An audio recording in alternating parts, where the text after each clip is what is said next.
So like I said, if you can't get here for some reason, which is totally fine, we record our videos and put them on YouTube so you can catch up for the next meeting. I usually like to put notes out on our Slack channel. So if you haven't joined our Slack channel, please do that, because that's where I put all the slides, the code, basically all the content out there. So if you haven't done that, please do that, because that way you won't get lost later on. So real quick, I want to thank everybody for coming, by the way. I know you have much more exciting things to do on a Tuesday night, but I thank you for coming and spending your time with me. Well, it's Monday night. Or Monday night, sorry. Tuesday night doesn't matter. Yeah. So real quick about me, real quick. I'm Daniel Johnson. I'm a blockchain developer at AdTech Digital. And I'm getting my master's degree in healthcare informatics from Lipscomb University.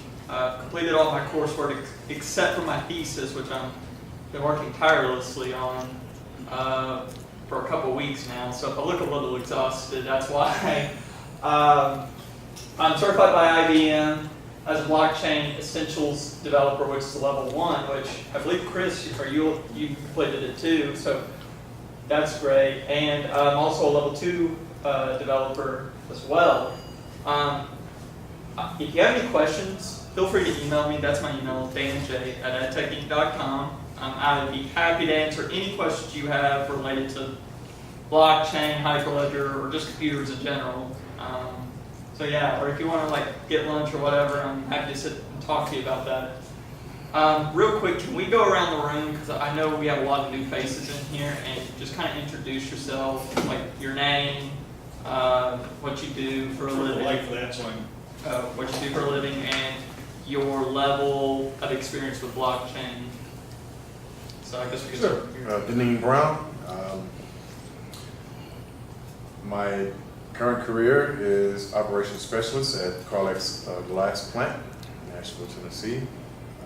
My background is formerly in IT, and I spent 19 years in IT, anything from being an operator all the way up to being an administrator and serving in a Unix, SCO Unix environment. Did a career change 12 years ago, and now I'm shifting gears again. But I'm glad to be here. Glad that Ron and Daniel invited me. Well, thank you. As far as my expertise in blockchain is concerned, I'm at the bottom level, so I'm looking to learn a lot. Fantastic. You can I'm Devin Brown. I'm currently in high school, and I don't have any Experience. And that's great. Like, you're getting in here at a young age. It's the time to be here. So, well, Turn around so I can see your face, David. I'm just getting the back of your head. There we go. There you go. So, That's my son. a few people watch this. They want to know that it's a real person there. you go ahead. Oh, I'm Ron Johnson. I work at AdTech as well. We're developing numerous applications that we may launch based on probably Hyperledger. And we're learning a lot about it, doing a lot of experimentation, so we're excited. Well, we make television equipment, so a lot of the stuff you see down here this week for the NFL draft will be televised, and we're going to be actually, some of the stuff we're going to put, hopefully, blockchain technology on. We're going to be experimenting with a live feed to ESPN tomorrow, starting at 1:30, because they're one of our big customers. And we'll be sending them some information and some data, encrypted data. It does not have blockchain technology in it, but it may in the future, depending on what the needs are. And if everything goes good, then we'll finally have a product, a new version of a product that we've had out for a while. So again, we make transmitters and receivers and things to insert commercials on TV. I know it's annoying, but somebody's got to do it. So that's what we do. And you know what? I should have got me on the camera for that. So I got so yes. Okay. That's again because we televise this stuff. We want to know there's real people here. I mean, we put it on YouTube. So We usually live stream it, actually. It's just tonight, we weren't sure how great the internet was going to be. So, yeah, but usually we like to live stream it on through Twitch or YouTube or some other broadcasting platform. I guess we'll move over here. Yeah, hi, my name is Doug Saint. So I'm actually a data architect and started as a programmer. Learned a lot of languages, but blockchain is relatively new. I've played around with some cryptocurrency, but I don't really know the underlying math or knowledge and all that. Yeah. Okay, great. Well, welcome. Thank you for being here. Either one, Chris, or you want to I'm Jim King. I'm a Nashville radiologist. Had a brief conversation with Daniel and watched one of his first YouTube videos on blockchain, and I'm just kind of nothing about it, but I'm here to hopefully learn more about it and how it might be used in healthcare. Thank you for being here. We appreciate it. I'm Chris McNeil. I'm a patent attorney here in Nashville. I've written a few patents that relate to blockchain. Said I did the first level IBM course. Just here to learn more about blockchain. Great. Yeah, kind of playing off of that. But hopefully maybe not by the end of this one, but if you go back and watch the first YouTube video, give you enough information to get your level 1 certification from IBM. It's free. You just have to take an exam. How long did it take you? Like an hour or two? Yeah. Yeah. It's a nice resume builder, and not a lot of people have it. So, yeah, you should definitely do that. I'm working on level 2. By the time we get done with our yearly goals, or goal, I should say, you will be able to get your level 2 certification from IBM. So, like I said, the goal for this meetup is just to develop a Hyperledger Fabric application with a REST API and AngularJS front end by the end of 2019. If you don't know what REST API and Angular is, that's okay. We're going to explain all that later on. But basically what you need to know is it's going to be a web front end to help you interact with the blockchain network that you build. And one of the other things too, since Chris is an attorney, you may not know this, but part of it, on the business side, I wouldn't so much focus on this on Ethereum because a lot of that's done for you automatically. But on this side, on the private side, you need to consult with an attorney to be sure you understand what's going to be happening when you go to actually implement the process that will include your smart contract. Yeah, and we're going to get into smart contracts and everything. It's better to consult with one that knows what blockchain is, because a lot of them don't. Do a very, like a slide worth of smart contracts, but I could honestly do a whole lecture on smart contracts alone. But, we got a lot to cover tonight. So the agenda for tonight, we're going to set up a Ubuntu, which is a Linux operating system, virtual machine. We're going to do blockchain 101 while that's installing, so we can kind of kill 2 birds with 1 stone. Because otherwise we're just going to be sitting around doing nothing. We're going to do an overview of the Hyperledger platform, and hopefully, if we have time, go hands-on with the Composer Playground, where you can build your own blockchain business network. Yeah. Chris said he installed it. I think Saab's already got it installed. They're the only 2 people laptops, so Okay. you may just be able to save some time. Okay. Well, then you're gonna see a whole lot of slides. Just for the people watching the video, real quick. I have a step-by-step process of like screenshots on how to go about this. So if you don't know how to do it, it'll be here on the slideshow. I'll put the slide deck on Slack either this evening or tomorrow morning. So if you want to do it at home, you're more than welcome to. You can use the video to follow along. If you have any questions, like I said, feel free to email me on it. So, but I'm not going to fly through these slides real quick since you guys have all done it at laptops. Yeah. Again, just to reiterate, you can download all this stuff on Slack if you're not on it. So. And also, VirtualBox and Ubuntu are both free applications, so they don't cost you anything. That's really about it. Everything we do here is all free. It's all open source. We're not going to do anything that requires you to pay money. If you do, they're probably paying me to tell you something about it. So yeah. So have both y'all got it installed and ready to go? Pretty good. Mine is on top. I'm not sure why. Oh, okay. Hang on one second. We can look at it real quick. Just. Yeah, you need to. Yeah, I got the slides for that. Is it kind of frozen up? Are you? Yeah. Okay, you might have to reboot the virtual machine real quick. Oh, okay. Sometimes mine did that this morning and it kind of locked up and I rebooted it and it worked fine. If you have any questions, feel free to interrupt. This is one of those kind of informal things. If you just have questions, raise your hand, and I'll do my best to answer for you. So we're going to go into blockchain 101 real quick. So what is blockchain technologies? I mean, we're here, we're talking about blockchain, but what is it? So it encompasses both distributed ledgers and smart contracts. And you might be wondering, what's a distributed ledger and what's a smart contract? You know? So distributed ledger, basically this is the short version of it, and this is more of a detailed, in-depth version of it. And I'm going to even summarize this more. It's basically a log of transactions. So in the blockchain, when a modification has been made or something's been added or something like that, an invoke, for example, it will log it into the blockchain and say, hey, so-and-so is trying to access this file, or somebody joined the blockchain network, things like that. It keeps a date, time stamp, the action they were trying to do, and who was trying to access it. So, what's a smart contract? In Hyperledger, we call the smart contract chain code, which is up there. Basically, it's the logic that this blockchain has to follow for a process to be dealt with.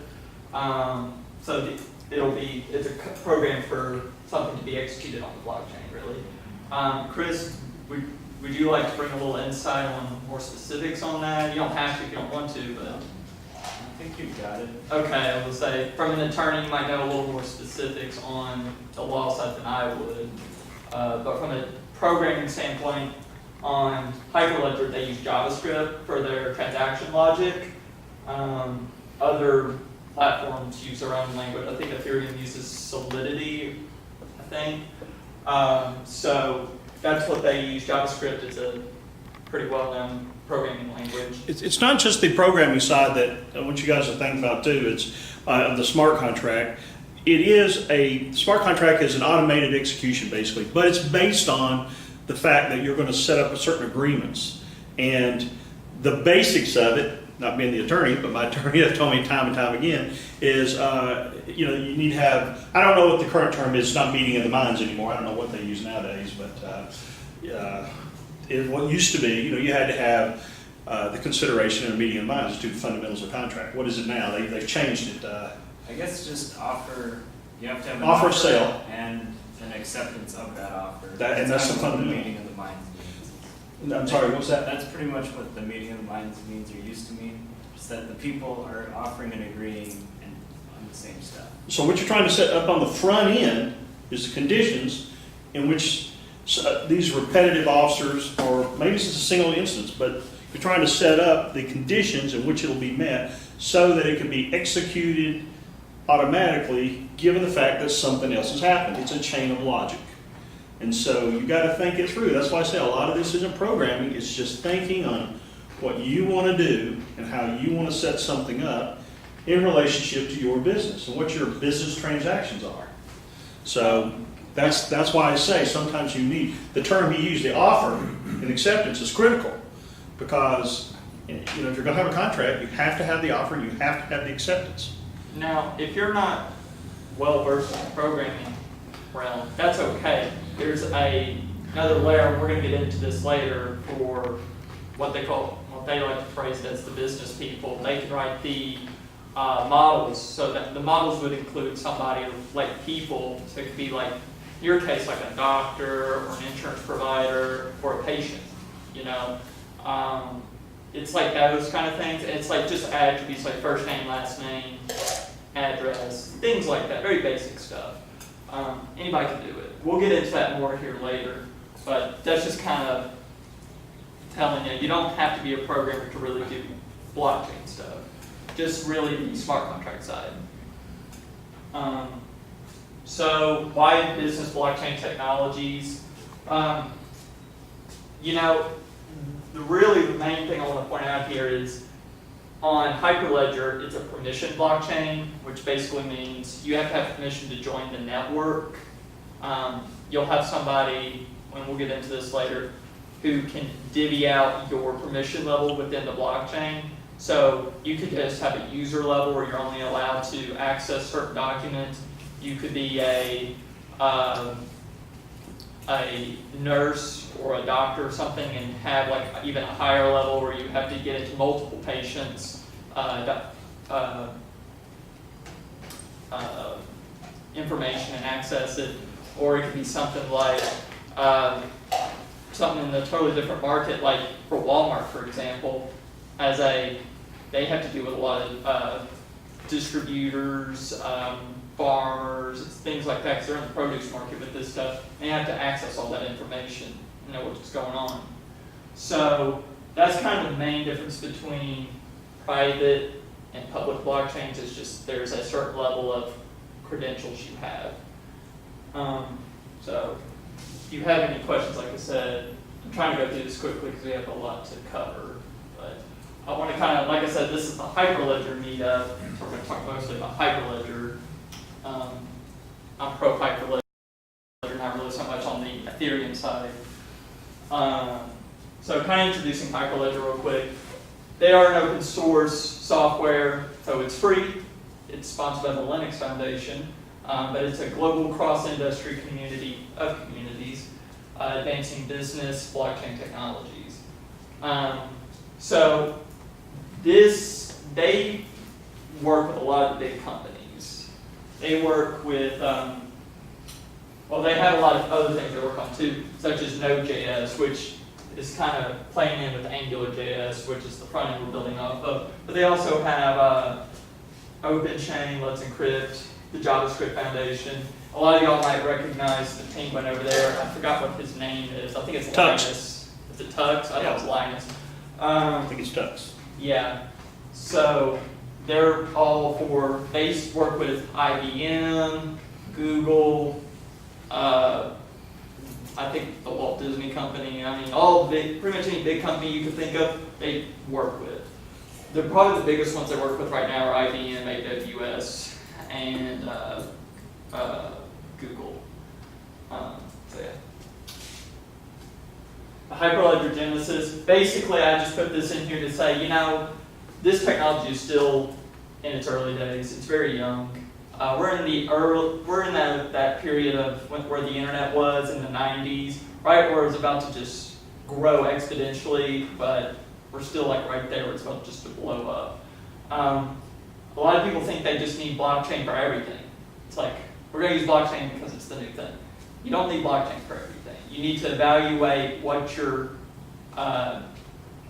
issue is or your use case, and then go from there. Blockchain is not required for everything. AdTech's been looking at some things, and they've sat there and thought, oh, well, we might want to use blockchain for this, this, this, and this. And Ron's kind of gone back and told him, we might just need to use it for the intellectual property side, not so much on the, what was it you said? Well, we do keys. When people buy, we make hardware. Okay, that's what we make. It's got firmware and software on it. And they use it, they used our stuff in the Super Bowl. In fact, the new equipment that we be tested tomorrow, they use the new hardware. Tomorrow they're testing new algorithms, compression algorithms. They use standard compression algorithms for the Super Bowl. Brand new piece of equipment we had. And there, we already knew who could get it. It was CBS. They're the ones who was putting it up. They had the rights, they allocated the rights through the NFL of who could get the content, okay? But let's say it's a news event.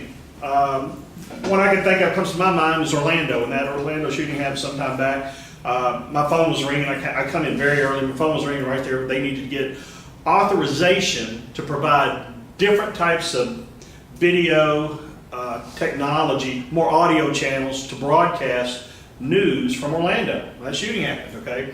Well, they have to get the credit card out, or we have to know them, we have to give them a long key. They can go online and do it, or we can email it to them. But the problem is, if we don't know them, we have to authenticate the equipment because it's all keyed, and we have to be sure that the people have authorization to get the key to turn on these special features. In addition to that, They're now sending out, they're capturing this live feed from a news feed and they're putting it back up on the satellite.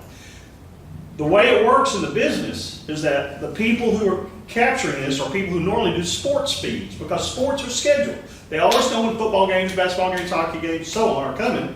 When a major news event happens, they send out the people who do that type of stuff and they say, you know, we'll pay you extra money. Whichever network wants to get it first, we'll pay you extra money to cover this. He has the right, I should say, the company has the right to send it to other people as well. But it's like they're on their phone and they're sending emails and texts back and forth to authenticate who can get the stuff. It is encrypted. So the use case for intellectual property is just go ahead and let them go to the website and bang, click on it, get the authorization key to do it automatically. Because there's a process there. And that's where you think about using blockchain if there's a process. And the process is you have a buyer who's already talked to a seller. That seller has to get permission from their purchasing department. There's always purchasing involved. They have to get permission from the satellite downlink guy. There's several people have to check off. I got to check off. I got to check off. And that's what makes this a functional application for blockchain because there's multiple people. And nobody gets to jump over anybody else. You can't have the guy wanting this to get the content or get the feed before his purchasing says okay, otherwise nobody gets paid. So see, it's a process, a step process. And as long as you follow the process, you're good. But basically licensing live intellectual property is where we're going to be using it. Now this has been done before, but never with Hyperledger. And never in real time for top-notch video feeds. We think we're going to be using it. He's writing some of the stuff. We've got some of it working. And actually most of the work right now is on us. It is the algorithm, not the Hyperledger side. Yeah, we're just basically, they're using it for the distributed ledger portion really only, and that's really about it. And we pretty much already got that front end aspect working, we're just adding some features into it. But the whole blockchain network, which you'll see here later, is already pretty much it's fully functional and it works perfect. He's written several applications and they've all worked. Well, after a period of time, they're all buggy when you first do them. And I know some of them take a long time to get it, but they work after you get the bugs schemed out. And then it's just whatever application. In our case, we have hardware, which none of you probably, well, I mean, I know you're in manufacturing things, so you guys might have some, but I doubt you would put it on the stuff. So kind of moving off of Blockchain 101, we're going to kind of go into the frameworks of Hyperledger. So underneath the Linux Foundation umbrella and underneath Hyperledger, there's, now there's 6 frameworks. This hasn't been fully updated because they haven't really gotten enough information out yet. The other one's called Hyperledger Grid, and it's for supply chain. They haven't released too much information on it other than it's called Grid and it's for supply chain. That's about it. All these frameworks cater to a different need. Hyperledger Fabric, as of October 5th of last year, I believe, October last year, they now support Ethereum smart contracts and the virtual machine. So if you wanted to invoke Ethereum into Hyperledger Fabric, you can do that. I haven't done too much with it, so I'm not very knowledgeable on that specific feature of Hyperledger Fabric, but I know you can do it. I've talked with the guy who's working on it right now with Walmart, actually. A lot of these other ones, if you go back to the previous slideshow I wrote for the first meetup, I had a lot of use cases. They talk about using different frameworks. Some of them use it for digital identification, and they use Hyperledger Indy. I know for like seafood and produce and stuff like that. Some of them use Fabric, while others use Hyperledger Sawtooth. So, you know, you want to evaluate what framework will work best for you. Now, we're going with Fabric because it's the most supported framework that's out right now, and the community is the biggest for that. And it's honestly the easiest to get a hold of and kind of get building and get it done quickly. Now, within that framework, they offer these tools to help you either view the blockchain from a visual standpoint of what's going on, or help you build the blockchain network quickly, or things like that. We're going to be talking about Hyperledger Composer tonight, Well, that's a 100,000 foot overview of each framework too. So if you're curious as to which one would fit your case, this is a good slide to look at. But like I said, we're using Hyperledger Fabric with Hyperledger Composer. It's a business blockchain tool. And it's contributed by IBM and Oxchains, which everybody's familiar with IBM, and some of you might be familiar with Oxchains. What I love about it is it helps you quickly deploy your blockchain business network. So, in a business, time is money. You don't have time to wait around and, kind of experiment. You got to get it up and running.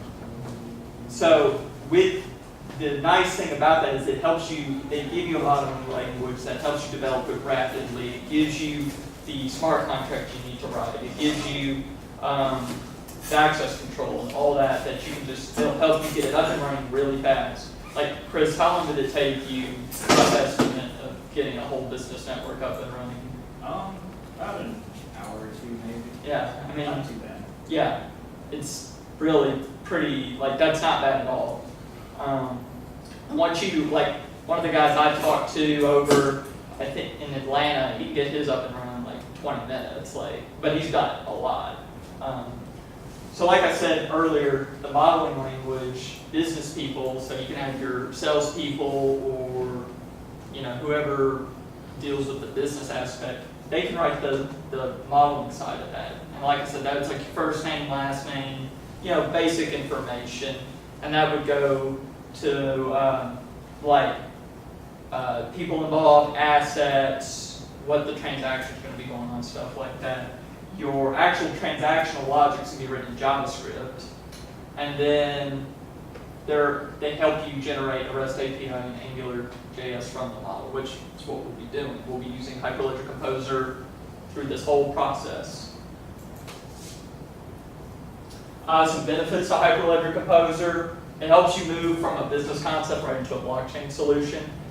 Another thing is too, if you have a current business plan, you don't have to rebuild with Hyperledger Fabric from the ground up. You can invoke Hyperledger Fabric with using Composer right into your business network right now.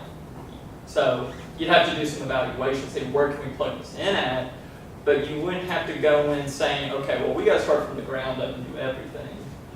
High levels of abstraction make it easier to iterate, and from a business perspective, it helps you get it up quickly and cheaply. I think cheaply is I think they kind of played on that because there's 6 major companies out there that offer blockchain services with the Hyperledger platform. And that's IBM, Google, AWS, SAP, Oracle, and Accenture, I believe is the 6th one. To give you a rough estimate of how much it costs with IBM on a enterprise level, it's about $5,000 a month, which for somebody like HCA or something, that's nothing. But a medium-sized company like AdTech, that's a pretty hefty amount. So you just got to evaluate what works for your company. But somebody like me who's a student, $5,000 a month is absurd. Their localized environment's $500 a month, and that's still absurd. So what I did was, like you're doing here, we're going to build it from scratch, and it doesn't cost you a penny.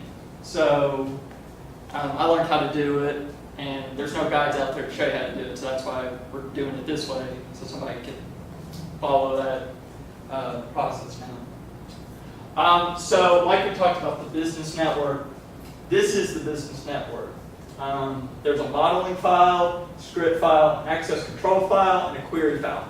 Now the query file is an optional file. You really only have to have these 3 files. Within these files, this kind of describes what's in each file. The model file, the CTO file, or the CTO extension, defines the structure and the relationships between the models and the elements. So that would be like the asset and the participant. Like what's going on, like what's in an asset, what's in a participant. This grid file is the transactional logic that we talked about, the smart contract. The access control defines who has access in the blockchain, like on what level. So like a doctor would have a higher access than a patient, or they should at least. The query file, that's for like database stuff, which you're probably very familiar with. I have not seen too many query files in there.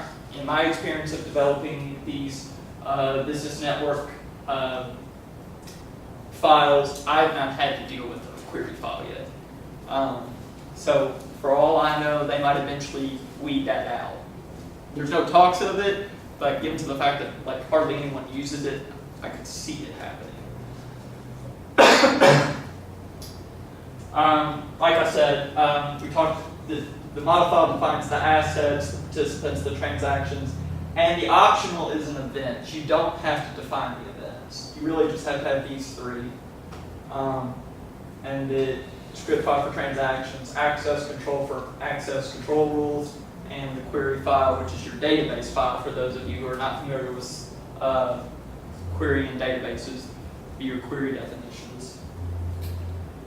All these files are compiled when you're done, and it makes it into one file. And us in the community, we call this the banana file. Don't ask me why they call it the banana file. That's just what we call it. It's named after our airport here in Nashville. Yeah, BNA. So, yeah. But when you get done building your blockchain network, which, let's see, I think we might have a little bit of time to do the Composer Playground. You might be able to do a little bit of building your business network document, or business network archive document. So now that we have time, I was surprised how quickly we got through that. We could go a little bit hands-on with Hyperledger Composer. Last time we had issues because I think everybody was trying to hit the server at once on the playground. So I'll try to pull it up real quick. So if you guys want to get drinks or something while I pull that up, this would probably be the time to do that. Or you're probably like, I'm over this, but just let me know when you're ready. Let me get the URL up there. Go back too fast because this you can't get lost. Also, if you don't have a laptop, that's perfectly fine. I do have the code for all that I'm about to do up here in a written Word document on the Slack channel. So you can go in, copy, paste the code, and play around in the playground. I have screenshots and everything in it, I believe, as well. So if you just need some visual aid, or if you want to follow along with video, I tried to cater to everyone's learning needs. So, yeah. I'm going to go ahead and kind of do the basics part of this. So, as soon as you enter this, if everybody can get in, 'cause last time I wasn't actually able to get in during the demonstration, so yeah, it was a little awkward to be honest. But we got it working this time, so I'm happy. You'll click Let's Blockchain, and it's going to say, hello, welcome to Composer and everything. You're going to come in, and you're going to click Get Started, and it'll build a sample network for you. Sometimes this takes a while, sometimes it doesn't. Usually it's decently quick. What you'll be able to do on those virtual machines that we're building is you'll be able to put this Composer Playground on that local environment. So if you wanted to see the visualization of your business network and the transactions, like the distributed ledger and stuff, you can see it on here too. You don't have to see it just in like the command line or on your front-end web application. You can see it in here. Well, it's taking a while again, so that's why I wrote the document. All right, we'll do this then. Open this document, I'll move this tab over.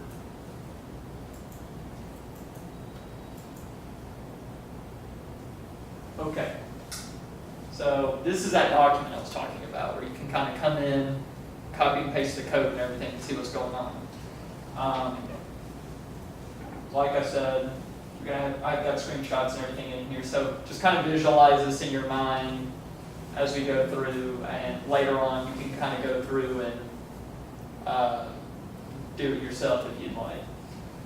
So you're going to click the Get Started like we do, and after it goes through the loading screen, it's going to pull this up. I'm going to try to zoom in real quick, that way it'll be much easier to see. Can everybody see that good? Okay. You got your model file, script file, and that access control file. That's your banana file, this network archive file. And so within those files, we're going to first write the model file. And as you can see, well, let me zoom out a little bit. You're just defining the asset, the participant, and just the attributes related to those assets. So in this case, we're defining a commodity. And within that, you got a trading symbol, a description of the commodity, like a currency related to it that we call main exchange, and the quantity number. We also include the owner of the asset or the commodity. Then we create a participant. What language is this? This is their own modeling Their own modeling. Yeah. So this is for, like I said, business people. They could come in and write this. So the programmer wouldn't have to come in and do this. Just depends on how the organization is set up. It's pretty straightforward. Okay. So it's like are you familiar with like, I would assume some sort of objective, object-oriented programming? Yeah. Python. Yeah. So, I mean, you know how it's conventional to write all your attributes and your objects up front. Same thing. Okay. So you would write like the trade ID, first name, last name that we talked about, and you would identify it as the trade ID. And then the transaction would be pulling things from the commodity and the trader, just information from those two things and just throwing it in here. So, like I said, you just copy and paste this information, and then it will save it in. Oh, so you got it working over here, I see. Yeah, I'm trying to find where this. Oh, this information's on our Slack channel. Oh, okay. So if you go to that Slack channel, you can copy and paste this code. Yeah, that's Yeah.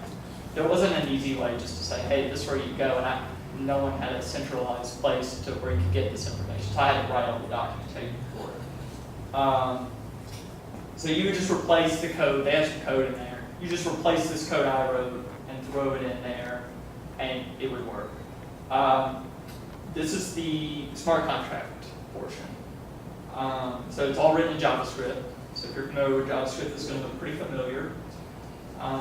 In this case, we're just making a trade between two owners, basically what we're doing. Can I interrupt? Yeah. The different aspects of Hyperledger, especially, I mean, there's not just one language you could choose. You could choose different languages. You know, this particular thing, he mentions JavaScript, but some of the other things in the total development platform, the architecture, you may hear of things like Go. That is a popular one nowadays. It used to be called GoLang, and they just shortened it to Go. Some people do Python, some Java. I mean, there's all kinds of things. It doesn't matter. But the reason that, you know, we discussed it a long time, maybe discussed some other engineers, the reason we use JavaScript is because it's hard to find anybody that knows Go right now. I mean, it's like pulling teeth. And so they're there, but, you know, they're already doing something. They're not just going to come help you out unless you really entice them. And JavaScript, more widely available. Again, they're not just out there standing on the street corner. I mean, you can't find a lot of JavaScript programs, but they're more readily available than Go. That's why JavaScript is something we're using now. That being said, too, though, you can't just pull a JavaScript developer off the street and say, can you write me smart contracts? They probably have no idea what you're talking about. Right. I mean, that's that extra layer that, you know, they have to understand why they're doing it. So there's no, I'm just thinking ahead a little bit. Yeah. There's no visual layer for like someone that's off the street to do this? Not from the start. Not No. from the start. But there are these tutorials that help you. Okay, all right. Yeah, the tutorials they offer are not straightforward at all, if I'm being honest. And Chris could probably say this too, they're not very user-friendly in some tutorials. You have to figure it out for yourself. So that's why I kind of came in here and written a tutorial on how to do it, because I'm literally saying like, just replace this code and copy and paste it in. Because all I'm trying to teach you right here is just how to build a very basic business network from the ground up, because that's how you need to start. You don't need to go and do really complex stuff right off the bat. Of course, that's the folks of the beta, get you guys going, then you guys can feed back and teach us too. I mean, that's how we exchange information in the beta, so we all learn. Yeah. So, yeah, do you have anything else that? No, it's fine. Okay. I just want to be sure everybody understands what's going on. I don't want to, if you get lost, please let me know. I don't want to, No, go ahead. like, confuse you or anything. After you write the smart contract, you go to that access control file on there, and you can copy and paste all this in. And basically, like I said, access control is like, you're writing a rule. So like in this case, this rule is called everybody can read everything. And it's just talking about, a description, like allow participants to read access to all the resources. This one's like submit transactions. The other ones owners have full access to their assets, stuff like this. Now, obviously, in a real business environment, you wouldn't have stuff like, have everybody have access to everything. That's where this permission layer kind of comes into play. It says, okay, well, they only have access to this level, and they only have access to this level. The person who distributes these levels out is what we call a certificate authenticator, or a CA. They're the one that's kind of in charge on who gets what access. Now, from what I've read and kind of dealt with, and what we've kind of talked about at other Hyperledger meetings and stuff, is the CA would be like a person who would be kind of in charge or oversee the blockchain and knows what's going on, and that's who would get out this information. On an enterprise level, most people aren't really sure like what the best practice is to do that, because no one's really done it, maybe except for Walmart, and they just started doing it like a month or two ago for the produce.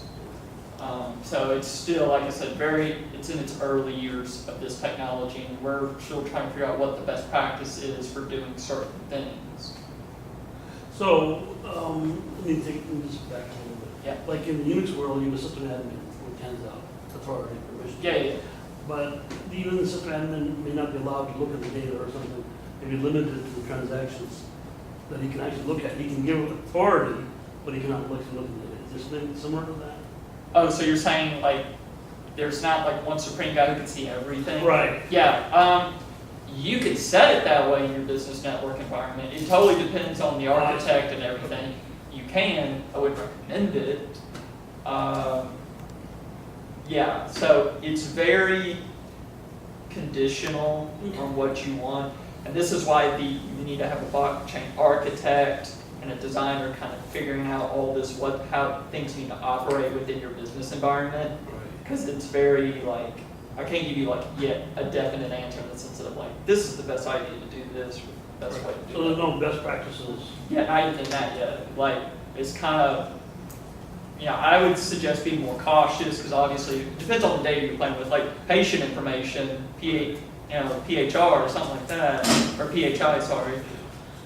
That's very sensitive information. Right. You can't just say, well, have everybody access to that information. Not a good idea. A week before last, I was at a meeting, some pretty high-profile people, and that kind of came up. One of the things that one of the panelists suggested was maybe some parts of it you interlink with the blockchain, but it's separate. For instance, you could have the database. Now, there's different types. The most common is what we call a non-SQL. You could have that accessed by people using some different types of technology, and maybe only feed certain parts of it over. So that idea was brought up at this meeting. I think they were trying to see a show of hands of people who actually did it, and they couldn't find anybody. So, and there were a lot of people at this meeting, but that was a suggestion. Some people said, well, let's just keep that part separate and feed in, bring the data in. basically imported into the non-SQL side. And that's kind of what I was talking about, like in your current business environment. You don't have to build the whole, network and have everything blockchain related to it. You can just have one part and just make that blockchain related and leave everything else the way it is. By the way, the database, since you're a database guy, the database is CouchDB. So if you're familiar with that, that's the database it plays with. I didn't have any background with CouchDB starting out, but now I've kind of learned more about it, and it's pretty nice. My background lies in like MySQL and like MariaDB particularly. So just in case you were wondering. Once you get done defining all of your files, you'll come over and you're going to deploy it into it. You have to deploy it, and then it'll become a business network or a VNA file. So you'll come over here real quick and test the feature, be sure it works and everything. So I think I just had the code in here. You just copy and paste this code in, like I said. In this case, we're just making a trader. This one's named Jenny Jones, and then we submitted, make another one called Amy Williams submitted. So we got 2 traders, and we're going to have one commodity. This one's just called ABC, 8 euro net, quantity and everything. And basically we're just saying, hey, transfer, the owner of this current thing is trader 1, which is Jenny. We just want to transfer it to trader 2 right here. This is the smart contract part. And as you can see, once you do all those transactions and everything, you'll come over here and it'll say all transactions. And this right here is your distributed ledger. So it sees, as you can see, this is when you started building the business network. It tells you the exact time, date, and even if you're curious and want more information, you can come over here and hit view record, and it'll show you even more information as to what was going on. So it'll show you when the participants got added, an asset got added, and when a trade happened.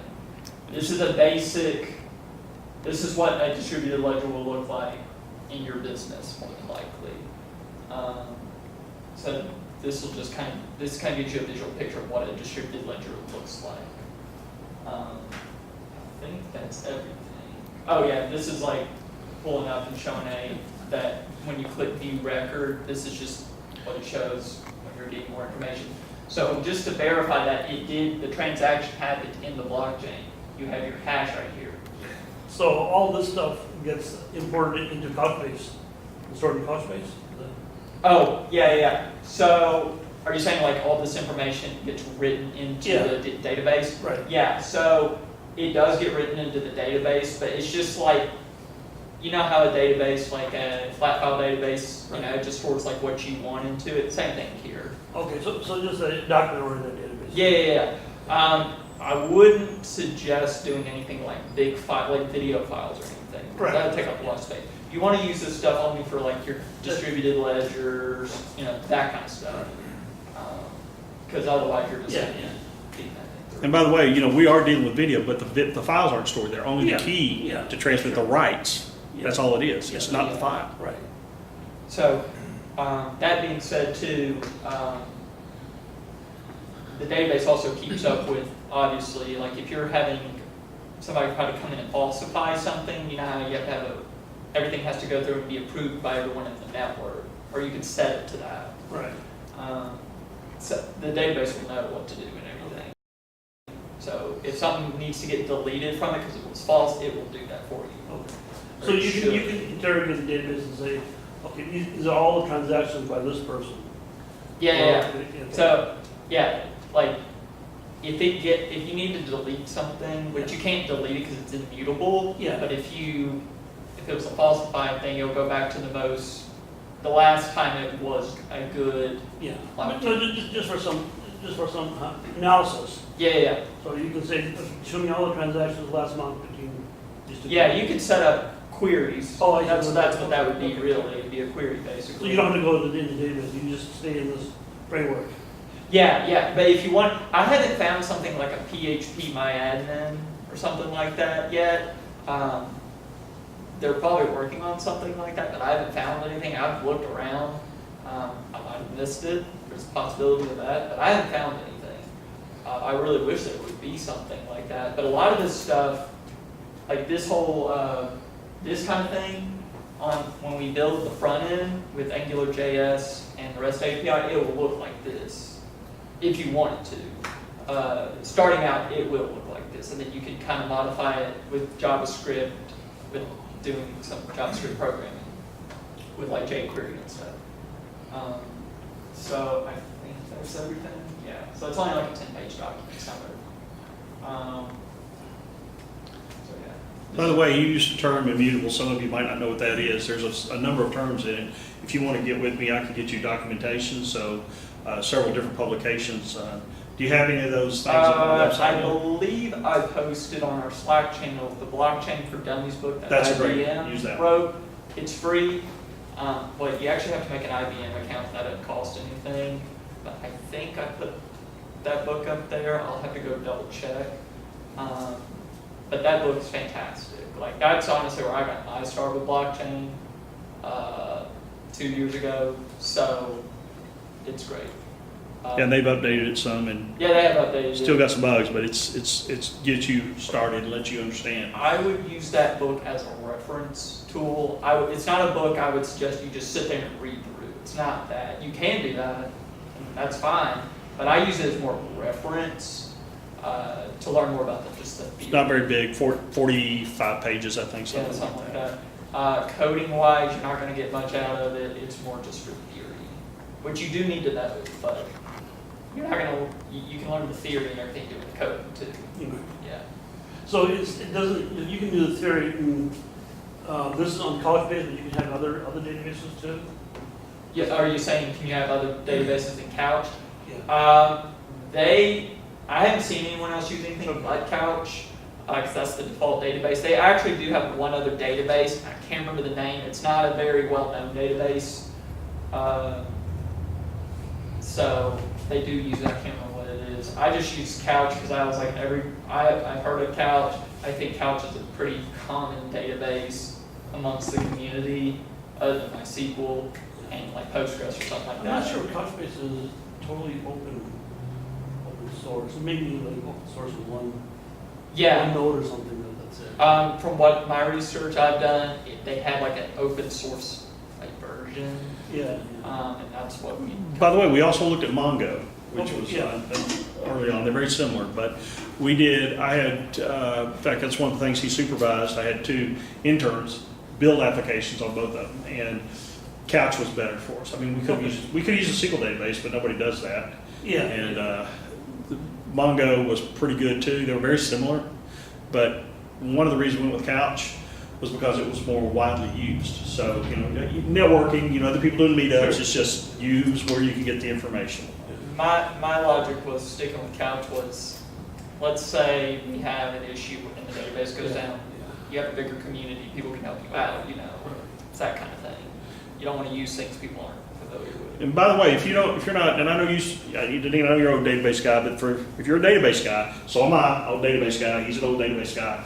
I guess a young database guy. But anyway, it was crazy wild with SQL databases. But the non-SQL databases are seeing a lot of growth out there, and the reason they are is because the people who are using them, like pizza, I think, who is it? Domino's, I think. They use Mongo.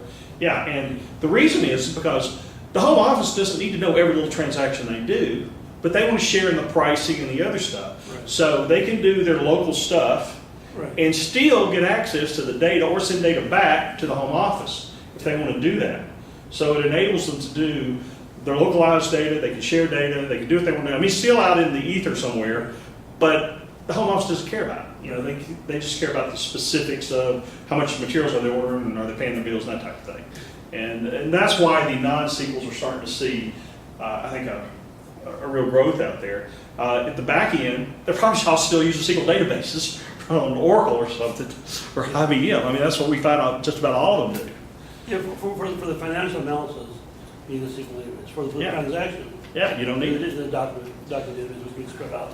And that's what we've got. I mean, all our stuff's back in the Oracle database. I mean, our financial stuff, because it's massive, because we've got little parts 1,000 of these little parts scattered out all over everywhere, and so we have to keep it in something that allows us to do our inventory control and all that stuff. But we don't have a need for a non-SQL right now, other than if we start putting intellectual property is different because we don't really care if we implement this in our technology, who's using what. We don't care. All we want to track is the keys. Right. And be sure that nobody's using anything they're not supposed to be using. We don't care what they do with the intellectual property once they get it. Not our concern. All right. Well, that's all I have for tonight. Like I said, if you have any questions, you can email me, danj@edtechinc.com. I'm going to try to put the slides up either tonight or tomorrow morning. These slides, the slideshow that you guys saw tonight was kind of a hybrid of the first slideshow from the first meeting and the virtual machine setup. Next meeting in May, we're gonna, if we can get enough people to show up, we're gonna go through and get with those virtual machines and start really getting down and dirty, building a Hyperledger application on your virtual machine from the ground up. That would include putting the Composer Plyaground on there, getting the certificates, with the certificate authenticator on there, and getting your front end with REST API and AngularJS and all that You good should stuff. have images already pre-built. Because Yeah. I mean, these commands, like, we're just issuing commands in the terminal and they do it for us. It's all automated, Okay. but you got to be sure, like NPM, which I don't know if you're familiar with, like no package manager. No. It's like the bane of my existence some days. It's awful sometimes. I feel like I figured out how to get it working. I haven't had any issues since I've dealt with it, but it took me days or weeks to figure it out, how to get it working, but I figured it out. But that's why I wrote all these guys, so you guys wouldn't have to go through the issue I've had to go through pulling my hair out, even though I haven't lost any hair. Yeah, so. So what, how should I phrase this? What scenarios do you see that are coming up, like you had the one scenario for the video? We have some others, but I mean, that's one of the ones. Right. Again, not everything lends itself to blockchain. It's one of the first things that I hear when I go to these meetings, that people always want to do something with blockchain because they've heard it. So many things don't need it. And in fact, most things that people come up with, I think, well, you don't really need that. But the things you do, hey, it can be wonderful. So- like my guy at Microsoft and my guy at Paramount, they have classic, I mean, it is a textbook case for intellectual property management and approval using blockchain. And neither one of them, I mean, this guy at Microsoft, he's way up there. Been there a long time. Never heard of it. And it's just companies developing and pushing cocoa. In fact, when he was talking to me, 2,000 feet away, they were a big sign, cocoa. He had never heard of it. You know, but of course they didn't have it. We were at a convention, didn't have it this year, took it down. It's gone. But the guy at Paramount, I mean, he was an older gentleman, and you know, he knew technology and everything, but he wasn't the computer whiz. He's not going to be up on that new stuff. You know, he's on the old stuff. But you know, it's so new, it's changing so fast. People don't have it. Not everything you need it for, but if you do, if it makes sense. Now, there's some other options. I mean, you don't have to do blockchain, and I know he could. We don't have time to get into that, but there's some other things that's similar. I mean, you can use a distributed ledger, not necessarily use blockchain. Oh, okay. So you were asking, like, when would I want to use blockchain? I Right. that's where you're kind of going. What scenario? Like what industries or just Yeah. in general? The three major industries kind of using it right now. Well, there's really two. The third one's kind of on the back burner, I kind of feel like, is the financial services, so banking, things like that, and supply chain.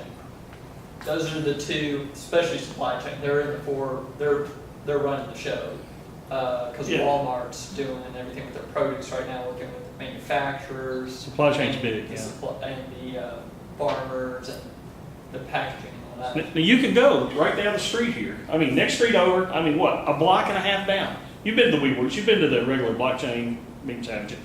So, you know, and they talk about a lot of applications that they have written in Ethereum, and that's great. And and there's some that just blew me away. I mean, he saw them too, just wow. In fact, we saw one, our mouth was dropping, going, oh my goodness, this is fantastic. Dr. King's been to a few of them. Oh, you been to some of those too?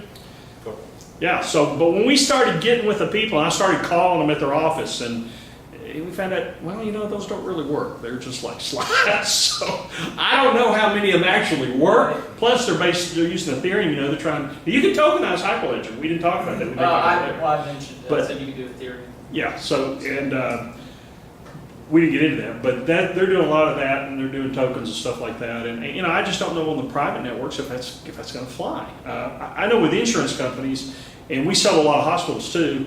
And it's like, no way, Jose. When we talk to their accounting departments, send me an invoice. I mean, that's all we hear. If they don't have a purchase order and you can't send them an invoice, they don't get to do business. Now, that will change some, but it's not going to change fast. They just got off fax.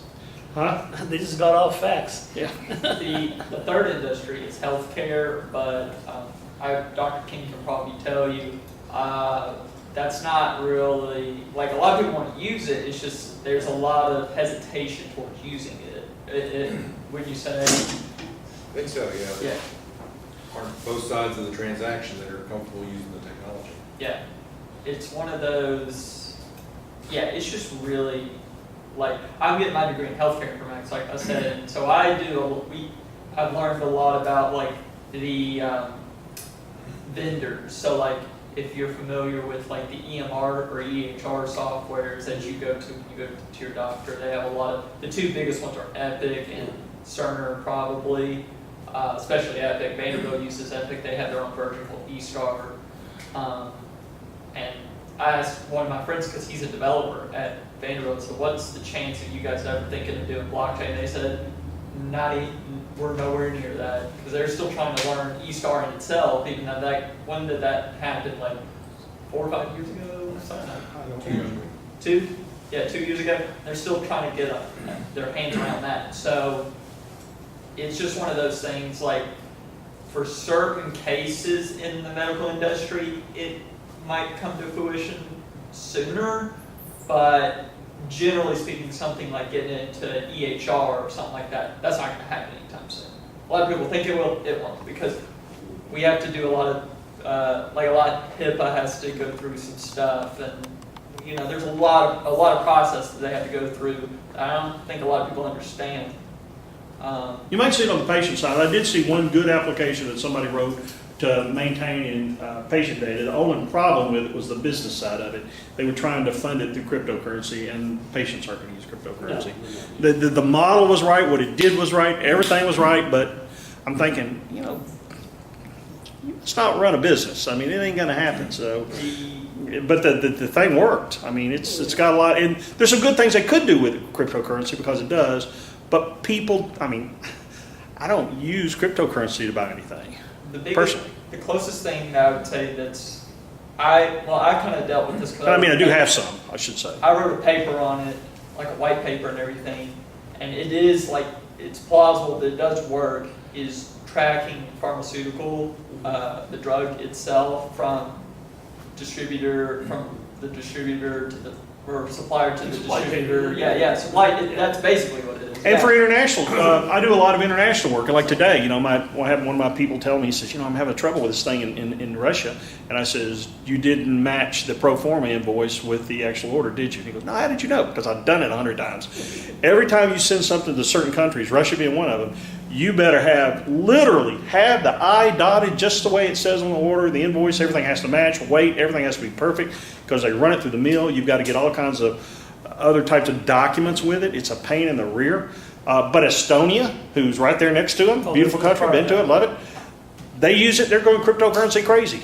And so there's people out there doing it and doing blockchain, but not in Russia and some other countries. So what's the difference? But you could get paid using cryptocurrency earlier. What's the difference between distributed ledger and blockchain?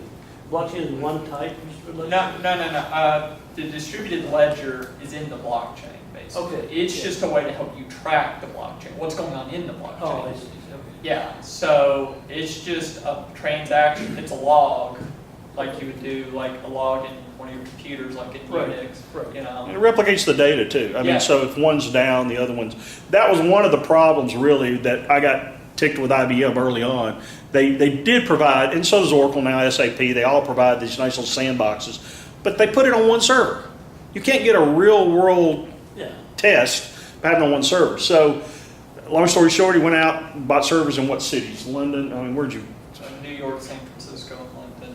And so he ended up buying and building his own. You know, he used Docker to deploy. I mean, he had to learn all this stuff. But it works, and now it really is separate servers. One of the drawbacks to Ethereum is always, how long does it take to do a transaction? Because it could take, I did one time. Some stuff I did, took 10 minutes. 10 minutes. I don't know. So, and it was just a model. It's because of its proof of concept. They're just, But a private network could be boom.